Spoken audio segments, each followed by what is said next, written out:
heavily armored, packing massive firepower, and able to traverse even the roughest terrain at high speed.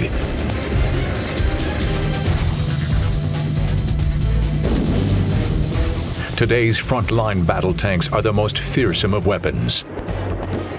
In modern land warfare, tanks lead the charge.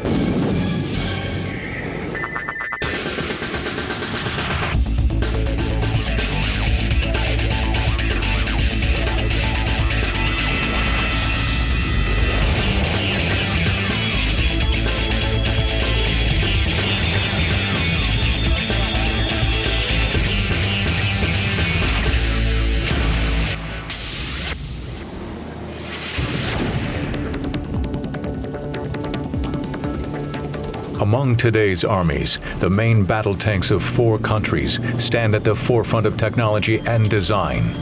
The British Challenger 2, the American M1 Abrams, the French Leclerc, and German Leopard 2. Each is a marvel of military design, combining its own unique weaponry, exotic armor, and sophisticated command and control systems. They've never faced each other in combat. If they did, it would surely be a formidable fight. From Britain, the Challenger 2, a highly reliable and extremely capable heavy tank. The Challenger 2 is the latest main battle tank produced by the pioneers of tank design. The British Army first introduced tanks to the battlefield in 1916 and have played an important role in their development ever since.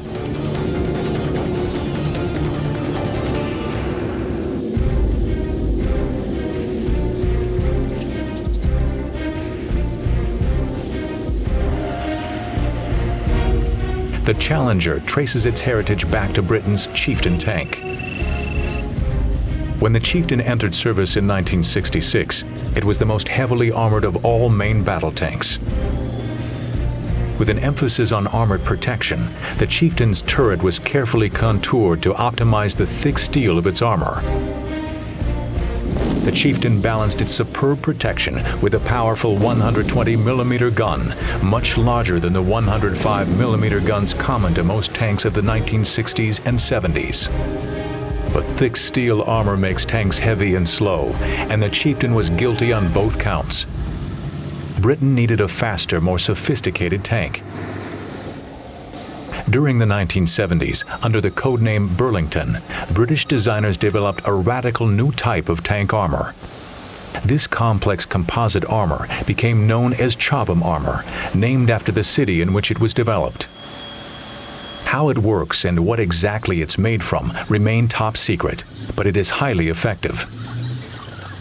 Most experts believe the armor consists of complex layers of metal and advanced ceramics. When the Challenger 1 appeared in the 1980s, it was the first British tank to incorporate this highly effective protection. Chobham armor made the Challenger nearly invulnerable to frontal attack from deadly high-explosive anti-tank or heat rounds. Besides its enhanced protection, the Challenger was more mobile than the Chieftain.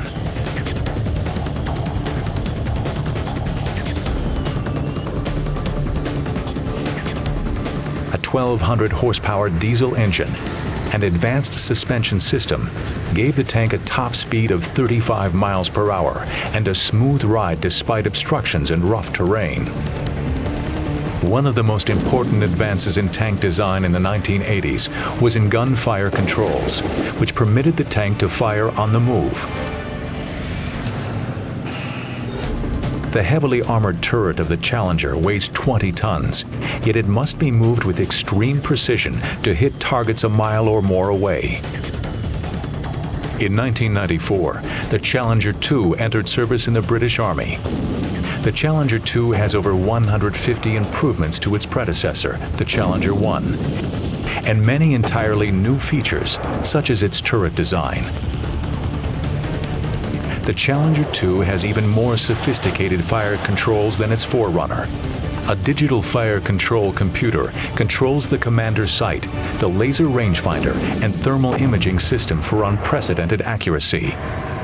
The Challenger 2's stabilized 120mm gun can fire a wide variety of munitions. Britain has a long history of supplying tanks to foreign armies. But many armies in the developing world cannot afford highly complex and expensive tanks. Besides producing the Challenger for the British Army, Elvis Vickers also designed less sophisticated tanks specifically for export.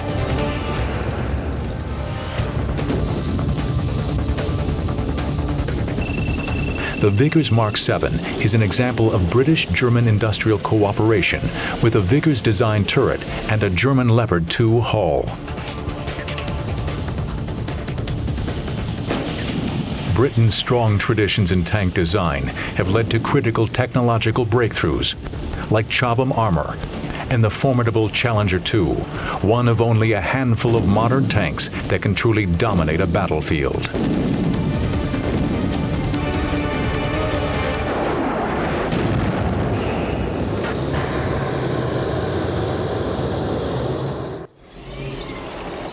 Across the hot, dusty prairies of Texas, the U.S. Army wages mock combat in one of the world's most formidable tanks, the M1 Abrams, named after the legendary General Creighton Abrams.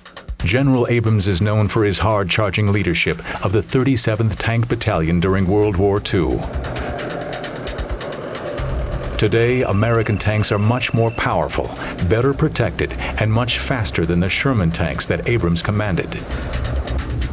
The Sherman was armed with a rifled 75mm gun with just 1/3 the force of the 120mm smoothbore gun found on the M1 Abrams.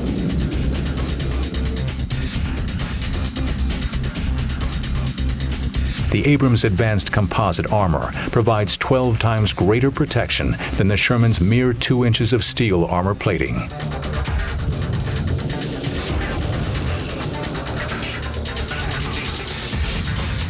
At 25 miles per hour on roads, the Sherman was fast for its day.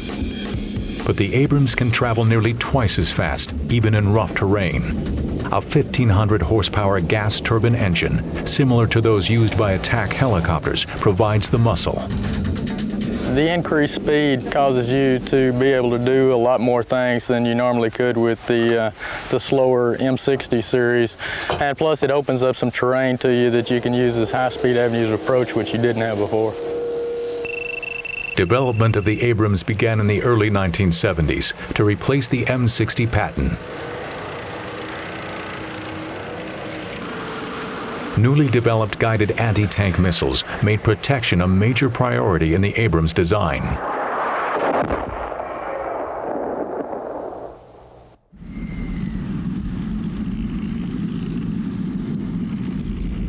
Advanced composite armor, similar to Britain's Chobham armor, was used to counter the missile threat and gives the Abrams its distinct slab-sided appearance.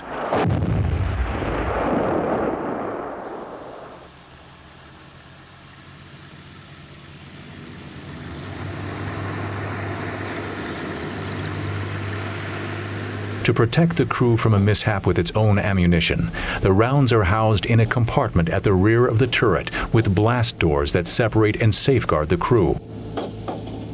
Should the ammunition be ignited by enemy fire, the explosion is vented upward away from the crew. This once secret test footage demonstrates that in spite of detonation, the blast doors protect the crew from the fire.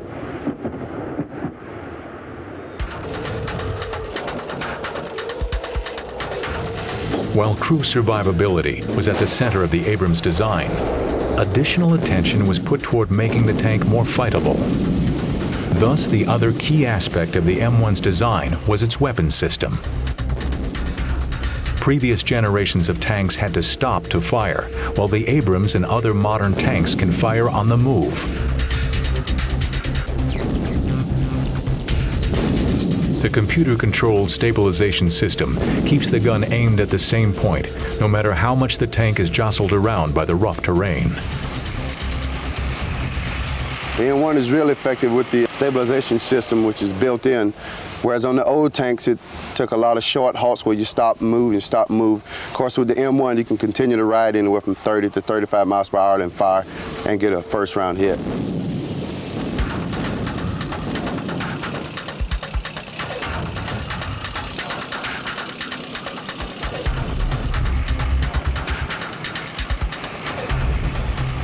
Several systems are employed to ensure the accuracy of the gun.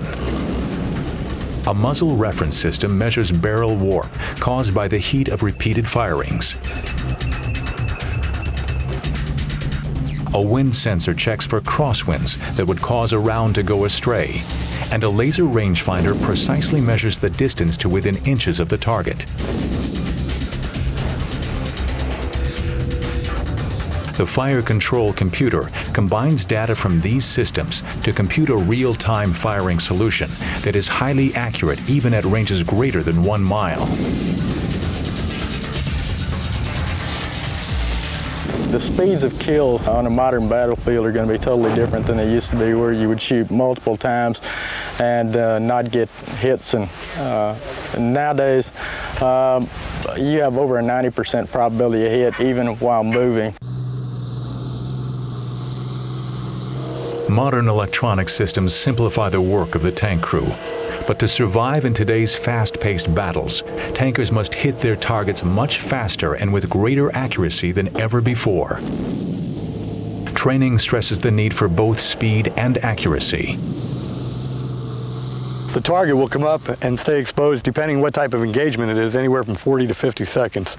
And then they will be expected to kill it within 12 seconds. You have about 5 seconds reload time for the crew in case they have to fire a second round. But normally we get them on the first round. The Abrams gun sight employs a thermal imager, able to sense the minute temperature differences between man-made objects like tanks and the natural environment.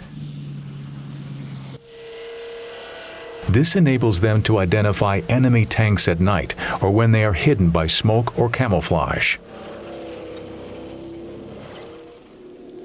Innovations in tank design since World War II allowed tank crews to drop in size from 5 men to 4. We have a driver. His basic job is to seek positions.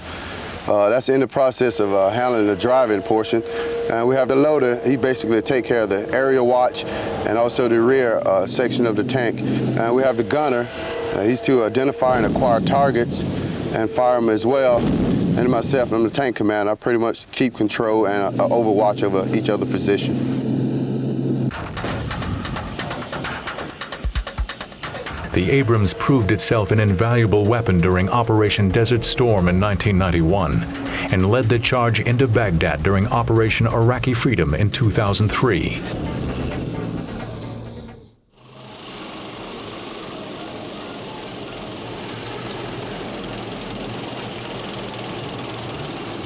France has long been a pioneer in tank design. The Renault FT-17 tank was the first true modern tank, with its main weapon located in a fully traversable turret. French tank designers continued this tradition with the development of the Leclerc main battle tank.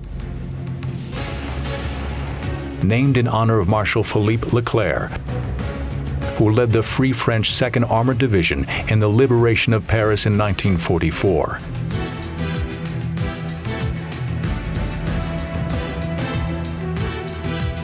His namesake tank entered service with the French Army in 1990.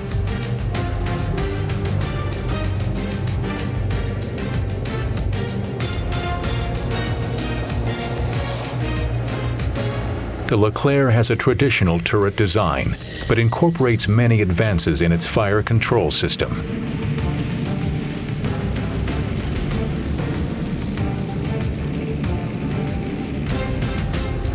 The turret was designed around its innovative auto-loading system.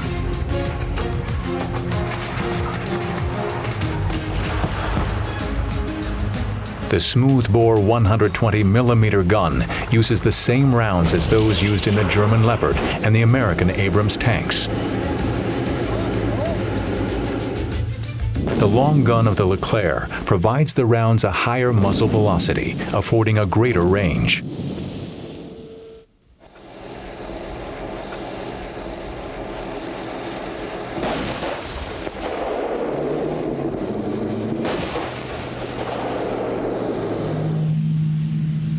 A 7.62 millimeter machine gun sits atop the turret and is controlled from within the tank. It is also fitted with a larger 12.7 millimeter coaxial machine gun.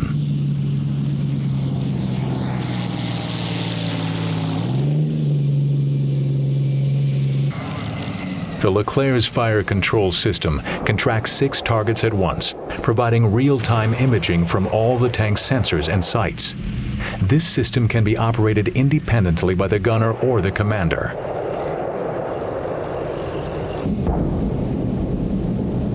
A sophisticated battle management system integrates data from other tanks and upper levels of command.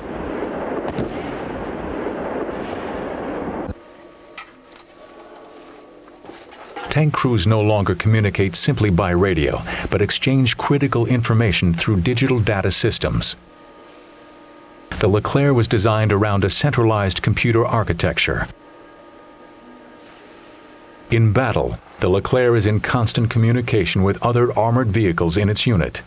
This allows the crew to be aware of the precise location, fuel status, remaining ammunition, and other relevant information for each vehicle in their battle unit.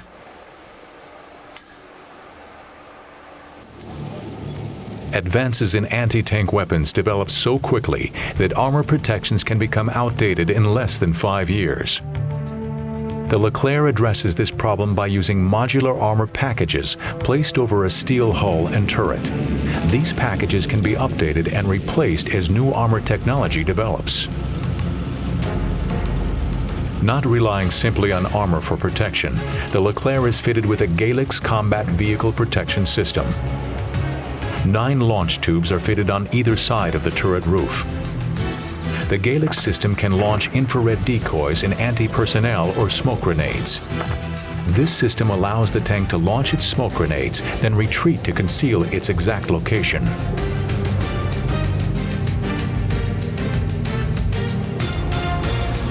One of the key differences between the Leclerc and other contemporary tanks is its replacement of a human loader with an automatic loading system, reducing the crew size to 3.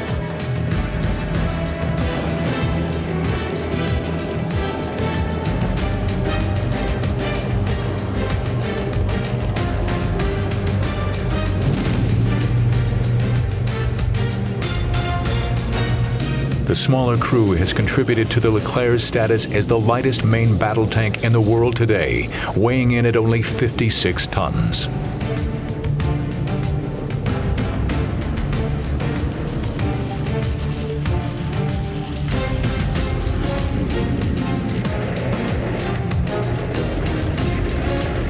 Le char est un des maillons essentiels de cette politique. Le char Leclerc, en 1991, sera capable à la fois de percer tous les chars existants sur le champ de bataille, mais également sera susceptible de répondre aux menaces des agresseurs adverses.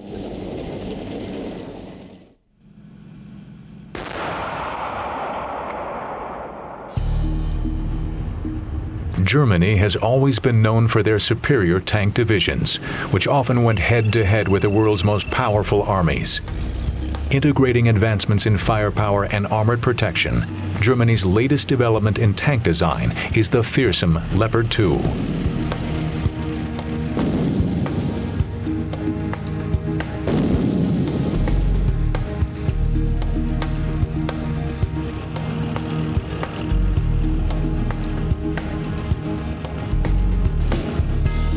Tanks were the spearhead of the German Blitzkrieg in World War II. The legendary Tiger and Panther were among the most powerful tanks to roam the European battlefields during the final years of the war.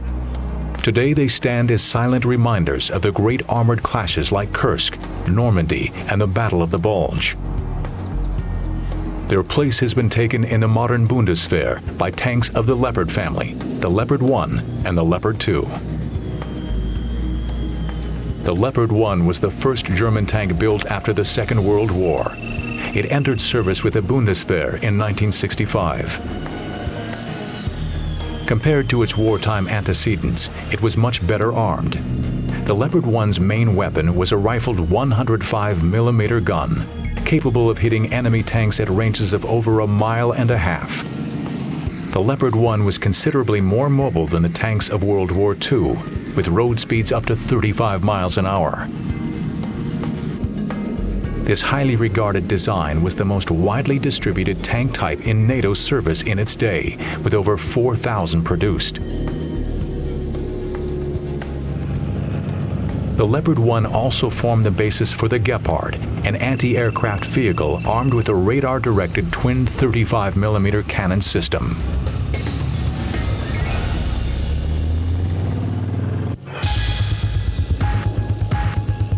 In the 1970s, the German Army began development of a new generation tank called the Leopard 2.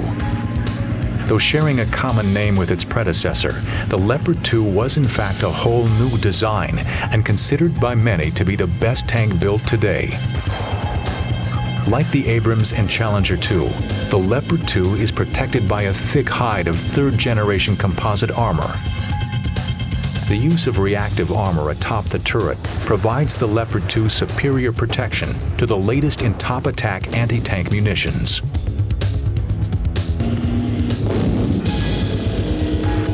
The Leopard 2, like its contemporaries, is fitted with a 120mm smoothbore gun, but with a longer barrel length, it can fire a 20-pound projectile at speeds of over 1 mile per second.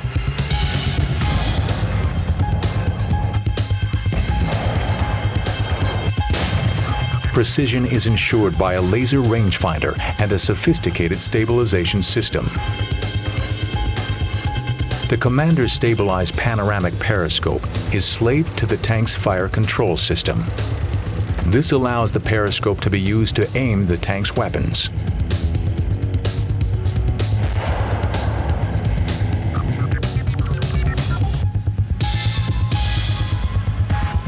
The Leopard 2's rough exterior appearance belies its internal complexity.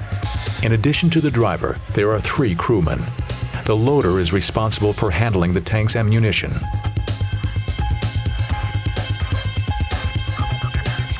The gunner aims the 120mm gun and operates the fire controls. And the commander acquires targets and directs the rest of the crew in their duties.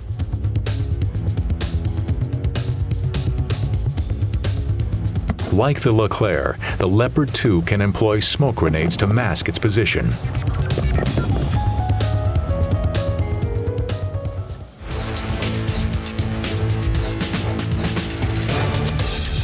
Despite the technical sophistication of modern tanks, the life of a tank crewman is arduous. There is ammunition to be loaded and a host of other chores to keep a machine like the Leopard 2 in good operating condition. Tanks are also expensive to operate, even in peacetime. A tank will wear out a set of tracks every 2,000 miles, and they cost over $50,000 to replace. Modern tanks are too heavy to be made amphibious, so rivers are a major obstruction. To circumvent this problem, the Leopard 2 can snorkel underwater with the crew sealed inside the vehicle, employing a special tube to provide air to the engine and crew. High speed makes a tank difficult to hit during combat. The Leopard 2 can attain cross-country speeds up to 45 miles per hour, with its torsion bar suspension dampening the jostling of rough terrain. The Leopard 2, perhaps the best combination of armor and firepower on today's battlefield, proudly carries on Germany's excellence in tank design.